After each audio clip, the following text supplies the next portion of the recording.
ternyata ponakanku itu katanya ngambil uang majikannya. Nah, terus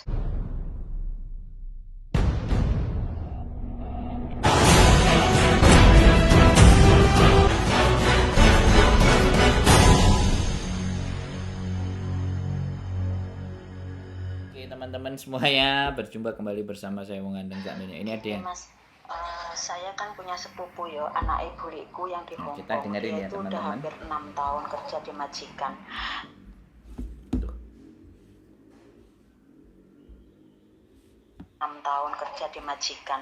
Nah udah gitu Mas, kemarin hari Sabtu itu aku kan dapat WhatsApp dari suaminya, katanya istrinya itu nggak bisa dihubungi gitu. Ternyata ditanya di agent, tanya sama majikannya, terus sama teman-temannya di sini yo, ditarik di Facebook yo, soalnya kan internetnya dia semua mati gitu loh.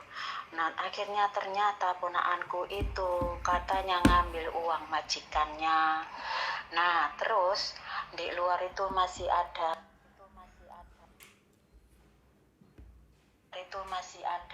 utang sama teman-temannya itu, pakai paspor teman-temannya itu ngambil uang di bank, ada 6 orang Mas.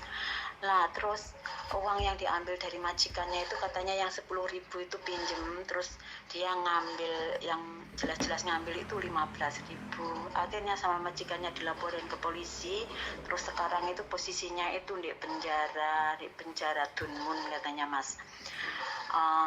Sebenarnya kemarin aku telepon itu kan pengen tanya Mas, seumpama uangnya majikannya itu kan keluarganya termasuk orang punya toh, bulikku ini. Nah dia pas waktu mau berangkat ini, ponakanku ini kan mau berangkat itu karena dia sendiri kan udah berkeluarga, dia sendiri punya utang gitu loh di Indo itu, jadi utangnya banyak. Berangkat ke Hongkong mau bayar utang itu, malah di Hongkong malah kena utang lagi lebih banyak lagi. Pokoknya di total itu duit Indo mungkin 200-an juta lebih lah Mas. Kemarin itu adiknya yang ngomong sama aku.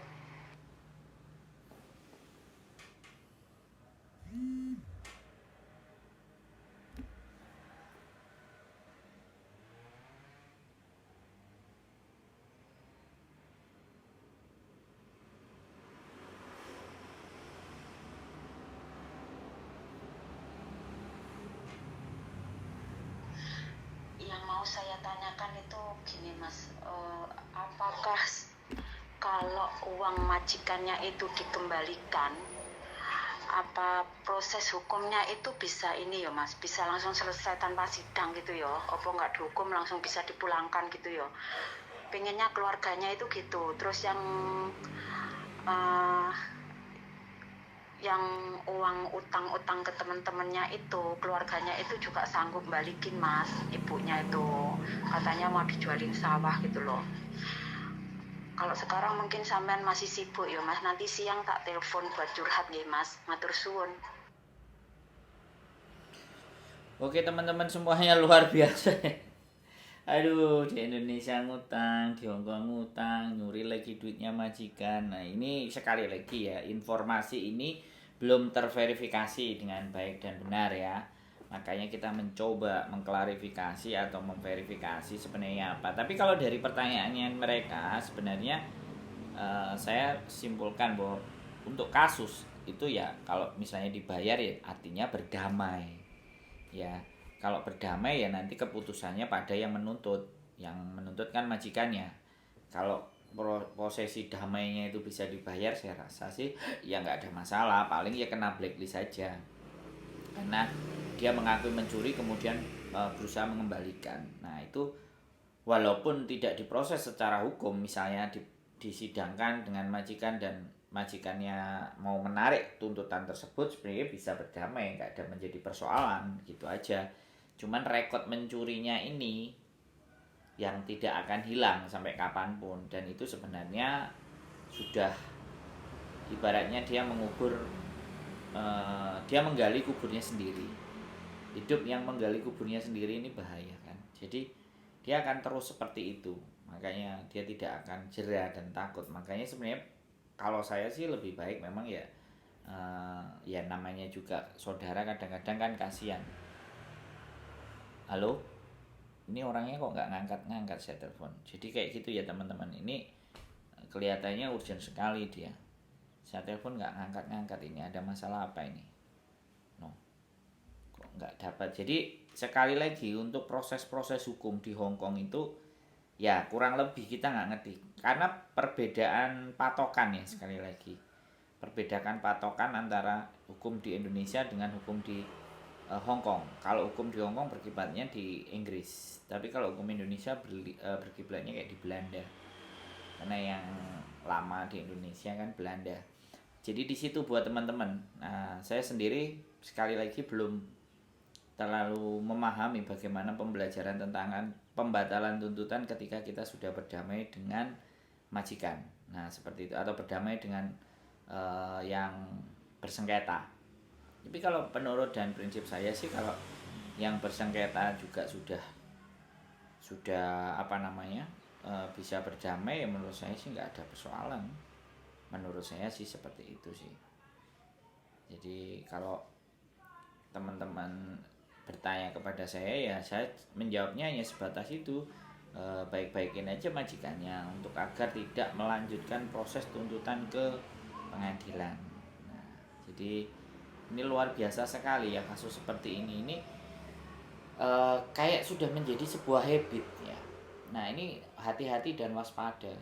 Orang-orang yang punya karakter atau kepribadian suka meminjam, kepribadian yang suka membuat orang lain menjadi lebih susah, ini teman-teman harus waspadai.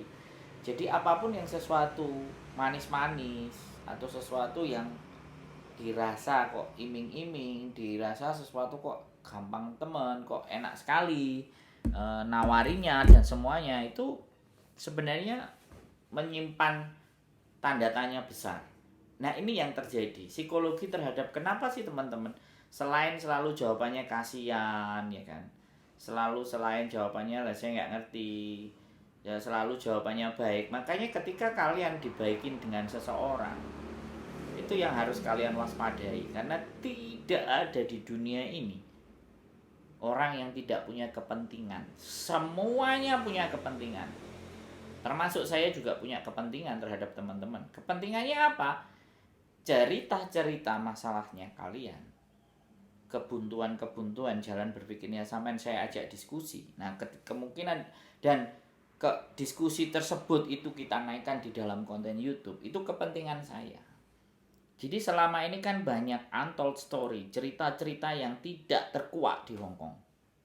Ya, yang kebenarannya kadang-kadang absurd, yang kebenarannya tidak bisa dipastikan. Jadi antara yang benar dan enggak itu hoaknya sama.